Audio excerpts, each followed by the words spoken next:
Hi guys, this is Alaya Jen and welcome back to my YouTube channel. So for today's video, ano nga ba yung gagawin sa unang araw sa bahay ni Amo? So, syempre guys, kapag first timer ka, hindi mo talaga alam kung anong gagawin mo pagdating mangangapa ka sa bagong environment, bagong bahay, and then yung mga appliances is hindi mo alam. So, ano nga ba yung una mong gagawin? First is you have a notebook to bring every time na may ituturo sa'yo yung amo mo. So, every time, naintindihan ng amo ko pagdating ko na may notebook ako. So, ito ngayon, bago na to.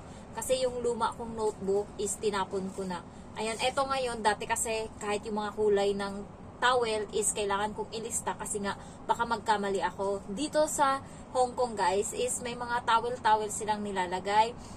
Panlinis mo sa kusina, sa cabinet, sa oven, pang wipe mo sa surface, and then pang wipe sa mesa nila na kinakainan. Sa bathroom is may panglinis ng sink, may panglinis ng toilet na towel, and also may pangpunas din ng salamin.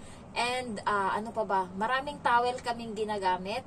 Yung pangpunas ng kamay, meron din yan sa kusina, meron din sa toilet, bawat isa. So, lahat yun nilista ko nung bago ako kasi syempre, hindi pwedeng magkamali tayo dyan. Ayaw nila ng dugyot. Ayan. So, next is, magdala ka always ng notebook and ballpen.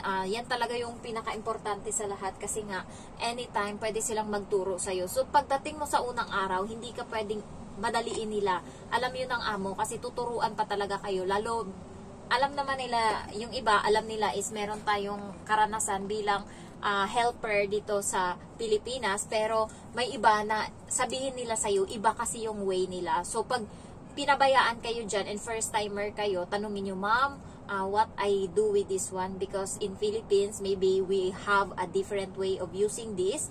Pareho nung sa akin na hindi ko alam kung paano mamalansya, and then sabi ko sa amo ko, ma'am, how I'm going to iron your clothes? And then na-shock siya, sabi niya, you don't know how to iron? And then I say, because in Philippines, what if we have a different way of using it, and then in Hong Kong is different also. Sabi ko ganun.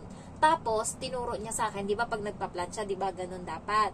Yung turo niya sa akin is pag ganun-ganun daw. Ayan. So, na-shock ako, ginawa ko yun, and hindi ako natuwa. So, sinunod ko pa din yung gusto ko na mag-plancha ng ganun, kasi yun naman tayo sa Pilipinas. So, ngayon, nakikita ng amo ko na pag nagpa-plancha ako is pag ganun, hindi naman siya nagko-comment. Kasi baka wala din siyang alam kung paano mamlansya.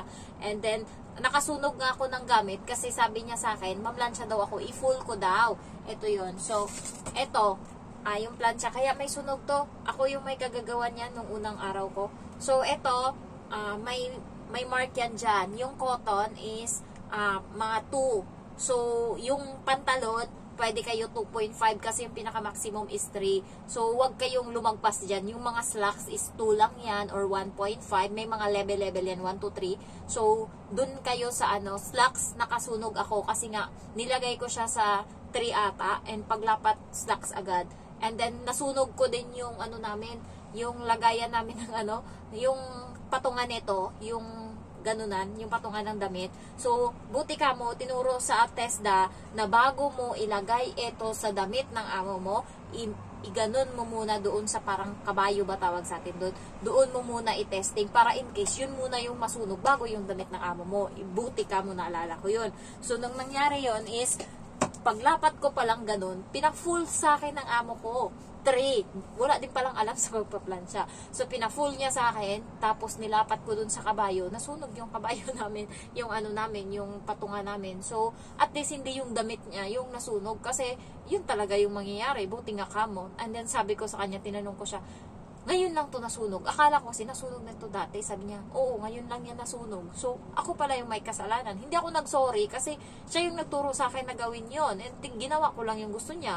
Buti nga kamo, nilapat ko doon bago sa damit niya. Kung sa damit niya yun nauna, edi tsamba. So, pero yung slacks ng amo ko, nasunog ko talaga. And then pagdating, umalis kasi sila, and then pagdating sabi ko, nasunog ko yung yung pantalon. Sabi ng amo kong lalaki, it's okay. Tapos yung babae, hindi siya sumagot, pero nagagawa siya ng paraan para para maasikaso pa namin yung sunog ng slacks ng amo ko. So, kumuha kami ng scotch tape, and then yung sunog is binaklas namin ng binaklas. Natanggal naman siya, guys, kasi hindi naman ganun kalala. Buti ka mo paglapat, tas biglang umusok, tinanggal ko kaagad. Kasi sa Pilipinas, maraming beses na akong nakasunog ng damit ko, kaya ginagawa ko na lang pambahay. Hindi ko alam na ganun pala yun. And bago ako pumunta dito, yung damit ng kapatid ko, pinlansya-plansya ko, sabi ko parang okay naman, tama naman yung ginawa ko. So, may mali pala. Next is, kapag bago ka sa bahay ng amo mo, hindi ka pwedeng i-rush nila. So, hindi kayo pwedeng, kabahan or parang nagmamadali kung anong gagawin. Baka hindi niya kayo nakitang nagtatrabaho, magalit siya. Kasi yung amo ko, tinuruan niya lang ako pagdating, pinatulog niya muna ako sa unang araw. Pangalawang araw doon ako nagtrabaho kasi hapon ako dumating dito sa bahay. So, nung unang araw ko talaga, gumising siya ng alas 7, tinuruan niya ako kung paano gawin. Yung paglilinis, hindi niya na ako tinuruan dyan, yung pag ganon-ganon, pagwalis.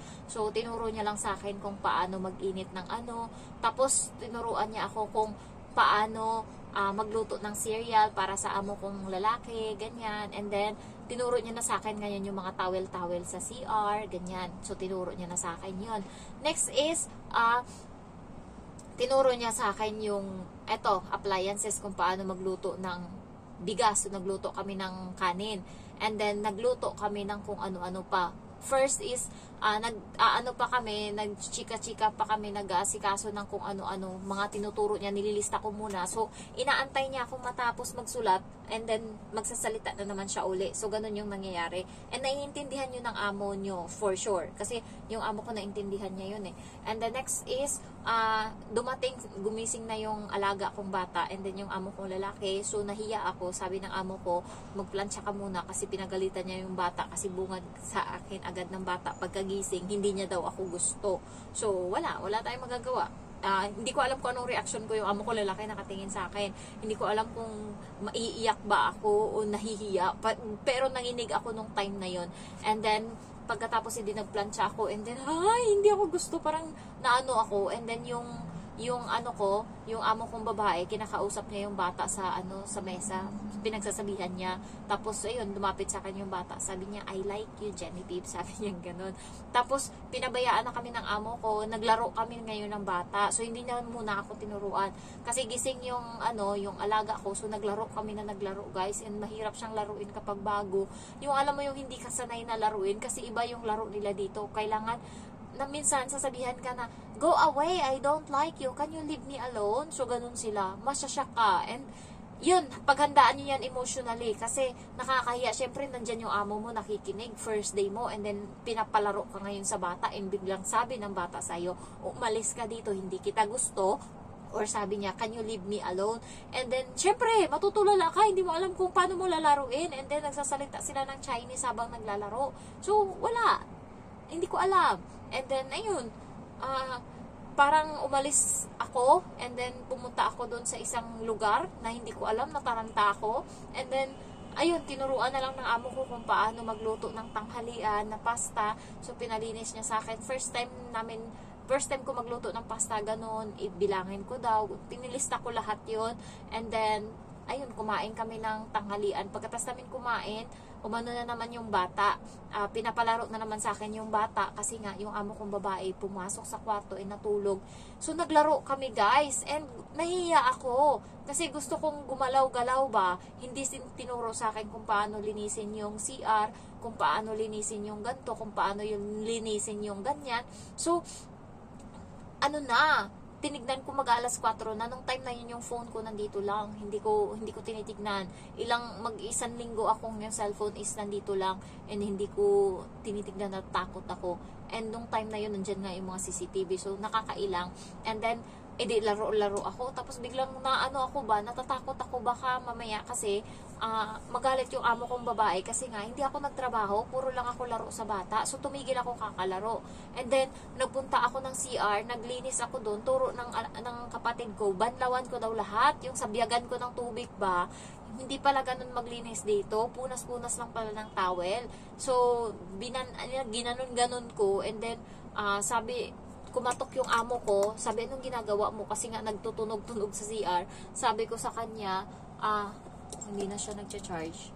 Sabi ko sa kanya is naglilinis ako. Na-shock siya. Yung yung salamin is puno ng sabon, sinabon ko. Sabi niya, anong gamit mo? Sabi ko, ito, Dettol. Tapos, grabe guys, yung kamay ko nung time na yun, kasi diba ang tapang ng Dettol, kinain siya ng Dettol, and grabe yung kamay ko nung time na yun, kasi nga, hindi ako gumamit ng gloves, tapos nagkakamay lang ako. Sabi niya, tigil mo muna yan, akala ko umihi ka lang. Sabi niya ganun, punta tayo sa kusina, magluluto tayo ng hapunan. So, ayun, tinuro niya sa akin kung paano magluto ng pagkain, ganyan. Tapos, pagkatas niya nagturo sa akin, yun lang naman, kumain lang kami ng hapunan, tapos naghugas ako, and then tinuro niya sa akin kung paano hugasan yung mga bottle nila na inuman ng tubig, and then dalhin daw sa kwarto sa gabi. So hindi pa ako pumasok ng kwarto nila. Nung first day ko, dito lang ako sa CR, and then sa living room, sa kusina. Yan lang yung napupuntahan ko. Yung kwarto ng amo kong lalaki na pinag-aanuhan niya, ay doon pa ako sa kwarto ng bata, hanggang doon lang ako. So nung kwarto nila and kwarto ng amo kong lalaki and CR na isa, hindi ko pa napuntahan yan. Napuntahan ko yan siya, pangatlong araw ko na dito sa Hong Kong. So, ayun, naglaro lang, ganun lang yung ginawa namin. And then, tinuruan niya pa pala ako kung paano maglaba. So, sabi niya sa akin, yung paglalaba is 1 week muna kitang tuturuan kasi nga kailangan ganito yung gawin, ganyan. So, meron silang procedure sa paglalaba. Hindi pwedeng ilunod mo lang ng ilunod dun sa washing. Kapag pinalaba ka guys, tanungin nyo sila kasi may mga parang net niyan sila na lagayan na bag, net bag, na doon ilalagay yung mga damit nila na panggala, damit, socks, ayan, panty, may mga lagayan yan, yung mga underwear, bra, and then damit panggala, mga bago, and then yung yung medyas. So, kailangan tanungin nyo muna yan, huwag nyo i-shoot lahat, magagalit yan sila, okay? And the next is, naglaro lang kami, and pagkatapos nun, natulog na ako. Ano kasi yun, nung dumating ako dito is Sabado, so wala akong day off kasi nga dumating ako dito Friday ng gabi, Sabado kinabukasan nagtrabaho ako, wala akong day off. So yun, yung mautak nga sila, hindi nila ginawang Merkules, Lunes o Linggo para sa Sabado sana maka day off na, hindi ganun. Parang kumuha sila ng isang araw na libre na dapat holiday ko yun. And then next is natulog lang ako noon, grabe yung pagod ko nung unang araw. And then next na ginawa ko, kasi nga umano kami, umulan ba? Next is, wala, sumunod na araw naman, gumising ako ng maaga. Nagwawalis ako guys, and hindi nila tinuro yun sa akin, kasi walis lang naman, so nagwawalis lang ako, pero hindi ako nagmamap. Pangalawang araw, ganun uli, laro sa bata, and then tinuro na sa akin paunti-unti kung paano maglinis, kung paano punasan. So doon na yung time na tinuruan ako kung paano maglinis ng CR. Doon na yung time na maglaba, tapos magpaligo ng bata, doon na inunti-unti na